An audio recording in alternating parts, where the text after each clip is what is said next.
Elon മസ്കിന്റെ space എക്സിന് കീഴിലുള്ള സ്റ്റാർലിങ്ക് ഉപഗ്രഹങ്ങൾ ഓരോ ദിവസവും ഭൂമിയിലേക്ക് പതിക്കുന്നുവെന്ന വാർത്ത ശാസ്ത്രലോകത്തും പൊതുസമൂഹത്തിലും ഒരുപോലെ ആശങ്കകൾ ഉയർത്തുന്നുണ്ട്.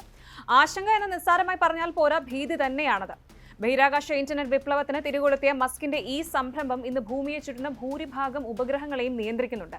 ഏകദേശം 8,000 ഉപഗ്രഹങ്ങളാണ് നിലവിൽ സ്റ്റാർലിങ്കിന്റേതായി ഭ്രമണപഥത്തിലുള്ളത്.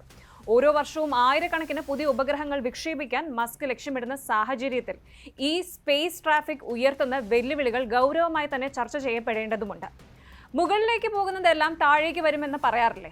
സംഗതി അതാണെന്ന് തന്നെ പറയാം. സ്റ്റാർലിങ്ക് ഉപഗ്രഹങ്ങളും പ്രവർത്തന കാലാവധി തീരുന്ന മുറയ്ക്ക് തന്നെ ഓരോ ദിവസവും ശരാശരി 1-2 ഉപഗ്രഹങ്ങൾ അന്തരീക്ഷത്തിലേക്ക് തിരികെ പ്രവേശിക്കുന്നു എന്നാണ് റിപ്പോർട്ടുകൾ സൂചിപ്പിക്കുന്നത്. എന്നാൽ ഈ എണ്ണം 5 വരെയായി ഉയരാനുള്ള സാധ്യതയുണ്ടെന്ന് സ്മിത്സോണിയൻ ആസ്ട്രോഫിസിസ്റ്റായ ജൊനാഥൻ മക്ഡവൽ മുന്നറിയിപ്പ് നൽകുന്നു.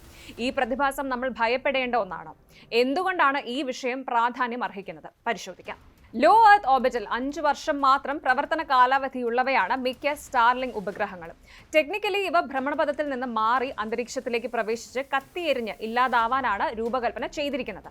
ഇതൊരു തരത്തിൽ ബഹിരാകാശ മാലിന്യം, അതായത് സ്പേസ് ജങ്ക് എന്ന് പറയാറുള്ളത്, ഒഴിവാക്കാനുള്ള സുരക്ഷാ മാർഗവുമാണ്. ഭാഗ്യവശാൽ ഈ ഉപഗ്രഹങ്ങൾ അന്തരീക്ഷത്തിൽ പ്രവേശിച്ച് പൂർണ്ണമായും കത്തിയെരിയുന്നതിനാൽ നിലവിൽ ഇവ ഭൂമിയിൽ പതിച്ച് ആർക്കെങ്കിലും പരിക്കേൽക്കാനോ അപായമുണ്ടാകാനോ ഉള്ള സാധ്യത തീരെ ഇല്ല എന്നാണ് മനസ്സിലാവുന്നത്. ഇനി പോട്ട് ഷോട്ടുകൾ, അതായത് ഈ മാലിന്യം അല്ലെങ്കിൽ ഈ അവശേഷിപ്പുകൾ പലപ്പോഴും മനുഷ്യവാസമില്ലാത്ത സ്ഥലങ്ങളിൽ പതിക്കുന്നുണ്ടാവാം. എന്നാൽ മക്ഡവൽ ഉൾപ്പെടെയുള്ള വിദഗ്ധർ പറയുന്നത് ഈ ഭാഗ്യം എക്കാലവും നീണ്ടു നിൽക്കില്ല എന്നാണ്. കൂടുതൽ ഉപഗ്രഹങ്ങൾ വിക്ഷേപിക്കപ്പെടുന്നതോടെ ഈ എണ്ണം വർദ്ധിക്കുമെന്നും അത് അപകട സാധ്യത വർദ്ധിപ്പിക്കുമെന്നും അദ്ദേഹം കൂട്ടിച്ചേർത്തു. ഈ ആശങ്കകൾക്ക് കൂടുതൽ ബലം നൽകുന്നത് US ഫെഡറൽ ഏവിയേഷൻ അഡ്മിനിസ്ട്രേഷൻ FAA-യുടെ 2023 ഒരു റിപ്പോർട്ടാണ്. 2035 ആകുമ്പോഴേക്കും സ്റ്റാർലിങ്ക് ഉപഗ്രഹങ്ങളുടെ ഭാഗമായി 28,000-ഓളം ലോഹശകലങ്ങൾ ഓരോ വർഷവും ഭൗമാന്തരീക്ഷത്തിൽ കത്തിയെരിഞ്ഞ് അവശിഷ്ടങ്ങൾ ഭൂമിയിൽ പതിക്കാൻ സാധ്യതയുണ്ടെന്ന് ഈ റിപ്പോർട്ട് മുന്നറിയിപ്പ് നൽകുന്നു.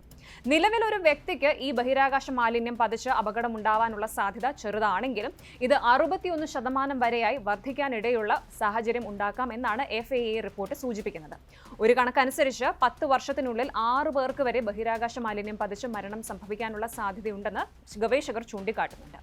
ഇനി ശരിക്കുള്ള പ്രശ്നം അല്ലെങ്കിൽ വലിയ പ്രശ്നങ്ങൾ അത് അന്തരീക്ഷത്തിലെ മാറ്റങ്ങളാണ്. ശരിക്കും സ്റ്റാർലിങ്ക് ഉപഗ്രഹങ്ങളുടെ ഇങ്ങനെയുള്ള മടക്കം സൃഷ്ടിക്കുന്ന ഏറ്റവും വലിയ പ്രശ്നം അവ ഭൂമിയിൽ പതിക്കുന്നതിനേക്കാൾ അവ കത്തിയെരിയുമ്പോൾ അന്തരീക്ഷത്തിൽ ഉണ്ടാകുന്ന പ്രത്യാഘാതങ്ങളാണ്. അതായത് ഈ ഉപഗ്രഹം നിർമ്മിക്കുന്നതിന് ഉപയോഗിക്കുന്ന അലൂമിനിയം പോലുള്ള ലോഹങ്ങൾ അന്തരീക്ഷത്തിൽ കത്തിയെരിയുമ്പോൾ അലൂമിനിയം ഓക്സൈഡിന്റെ നേർത്ത കണികകൾ പുറത്തുവിടാൻ സാധ്യതയുണ്ടെന്ന് വിദഗ്ധർ മുന്നറിയിപ്പ് നൽകുന്നു. ഈ കണികകളൊക്കെ നമ്മുടെ ഓസോൺ പാളി അല്ലെങ്കിൽ ഓസോൺ ലെയറിനെ എങ്ങനെ ബാധിക്കുമെന്നതാണ് പ്രധാന ആശങ്ക.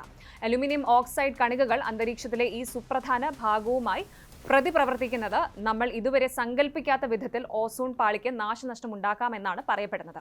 ഇതിനകം നടന്നൊരു പഠനം ഈ കണികകൾ ഓസോൺ പാളിക്ക് വലിയ ദോഷമുണ്ടാക്കുമെന്ന് സൂചിപ്പിച്ചിട്ടുമുണ്ട്. എന്തായാലും ഇപ്പോൾ ഈ ദിശയിലേക്കുള്ള ഗവേഷണങ്ങൾ നടന്നുകൊണ്ടിരിക്കുകയാണ്. അന്തരീക്ഷത്തിന് ദോഷകരമായി ബാധിക്കുന്നുണ്ടെന്ന് തെളിഞ്ഞാൽ ഉപഗ്രഹങ്ങളുടെ ഡിസ്പോസൽ മെത്തേഡ്സ് ലോകരാഷ്ട്രങ്ങൾക്കും കമ്പനികൾക്കും തിരുത്തി എഴുതേണ്ടി വരുമെന്ന് ഉറപ്പാണ്.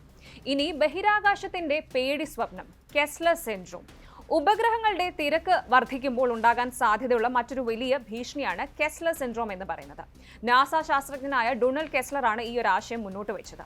ലോ എർത്ത് ഓർബിറ്റ്, അതായത് ലിയോയിൽ ഉപഗ്രഹങ്ങളുടെ എണ്ണം അമിതമായി വർദ്ധിക്കുമ്പോൾ ഏതെങ്കിലും 2 ഉപഗ്രഹങ്ങൾ തമ്മിലുള്ള ഒരു കൂട്ടിയിടി ഒരു ചെയിൻ റിയാക്ഷന് കാരണമാകും എന്നതാണ് ഈ സിൻഡ്രോമിന്റെ കാതൽ. ശരിക്കും ഇതൊരു ഹൈപ്പോത്തറ്റിക്കൽ സിനാരിയോ ആണ്. ഈ കൂട്ടിയിടിയിൽ ഉണ്ടാകാവുന്ന അല്ലെങ്കിൽ ഉണ്ടാകുന്ന ആയിരക്കണക്കിന് അവശിഷ്ടങ്ങൾ, അതായത് സ്പേസ് ഡെബ്രി, മറ്റ് ഉപഗ്രഹങ്ങളുമായി കൂട്ടിയിടിച്ച് കൂടുതൽ അവശിഷ്ടങ്ങൾ ഉണ്ടാക്കി അന്തരീക്ഷത്തിന്റെ താഴ്ന്ന ഭാഗം മുഴുവൻ മലിനമാക്കാൻ അല്ലെങ്കിൽ മാലിന്യം കൊണ്ട് നിറയ്ക്കാനുള്ള സാധ്യതയുണ്ട്. ഒരു ബോംബ് പൊട്ടിത്തെറിക്കുന്നത് പോലെ ബഹിരാകാശത്തിന്റെ ഒരു ഭാഗം മുഴുവൻ മനുഷ്യന് ഉപയോഗിക്കാനാവാത്ത വിധം അടച്ചുപൂട്ടേണ്ടി വരുമെന്നാണ് മനസ്സിലാകുന്നത്. ഇന്ന് നാം ആശ്രയിക്കുന്ന കാലാവസ്ഥാ പ്രവചനം, GPS, വാർത്താവിനിമയം തുടങ്ങിയ എല്ലാ സാങ്കേതിക വിദ്യകളെയും ഇത് ഗുരുതരമായി തന്നെ ബാധിക്കാമെന്നാണ് മനസ്സിലാകുന്നത്. ബഹിരാകാശ യാത്രകൾ പോലും അസാധ്യമായി മാറിയേക്കാം. നിലവിൽ ഏകദേശം 20,000 വസ്തുക്കളാണ് ലിയോയിലുള്ളത്. അതിൽ 12,000 എണ്ണം സജീവ ഉപഗ്രഹങ്ങളാണ്. ഇനി 8,000 സ്റ്റാർലിങ്ക് ഉപഗ്രഹങ്ങൾ കൂടാതെ മസ്കിന്റെ എതിരാളി ജെഫ് ബെസോസിന്റെ കൈപ്പർ നെറ്റ്വർക്ക് 30,000 ഉപഗ്രഹങ്ങളും ചൈന 20,000 ഉപഗ്രഹങ്ങളും വിക്ഷേപിക്കാൻ പദ്ധതിയിടുന്നുണ്ട്. ഈ മത്സരബുദ്ധിയോടെയുള്ള വിക്ഷേപണങ്ങൾ ലിയോയെ ഒരു ഗാർബേജ് പിറ്റ്, മാലിന്യക്കുഴിയാക്കി മാറ്റുമോ എന്ന ഭയം ന്യായമാണ്. സ്വാഭാവികമായും നിയന്ത്രണവും സുരക്ഷാ രീതികളും ആലോചിക്കേണ്ടതുണ്ടല്ലോ. സ്റ്റാർലിങ്ക് ഉപഗ്രഹങ്ങൾ ഭൂമിയിലേക്ക് പതിക്കുന്നത് ഒരു സാധാരണ പ്രക്രിയയാണെങ്കിലും അതിന്റെ എണ്ണം കൺസിഡർ ചെയ്യുമ്പോഴത്തേക്കും അന്തരീക്ഷത്തിലുള്ള രാസപരമായ പ്രത്യാഘാതങ്ങൾ, വർദ്ധിച്ചു വരുന്ന കൂട്ടിയിടി സാധ്യതകൾ, ഇവയെല്ലാം ഗുരുതരമായ ആശങ്കകൾക്ക് വക നൽകുന്നു. സാങ്കേതിക വിദ്യയുടെ വികാസം മനുഷ്യന് ഗുണകരമാവണം, അല്ലാതെ ഭൂമിയുടെ സുരക്ഷയ്ക്ക് ഭീഷണിയാവരുത്. ഈ ഒരു സാഹചര്യത്തിൽ ബഹിരാകാശത്ത് ഒരു ട്രാഫിക് നിയമം സ്ഥാപിക്കേണ്ടത് അനിവാര്യമായിരിക്കുകയാണ്. ഓരോ രാജ്യവും കമ്പനിയും ഉത്തരവാദിത്തത്തോടെ പ്രവർത്തിക്കുകയും ഉപഗ്രഹങ്ങളുടെ പ്രവർത്തന കാലാവധി കഴിയുമ്പോൾ സുരക്ഷിതമായി അവയെ നീക്കം ചെയ്യാനുള്ള കർശനമായ പ്രോട്ടോകോളുകൾ നടപ്പിലാക്കുകയും വേണം.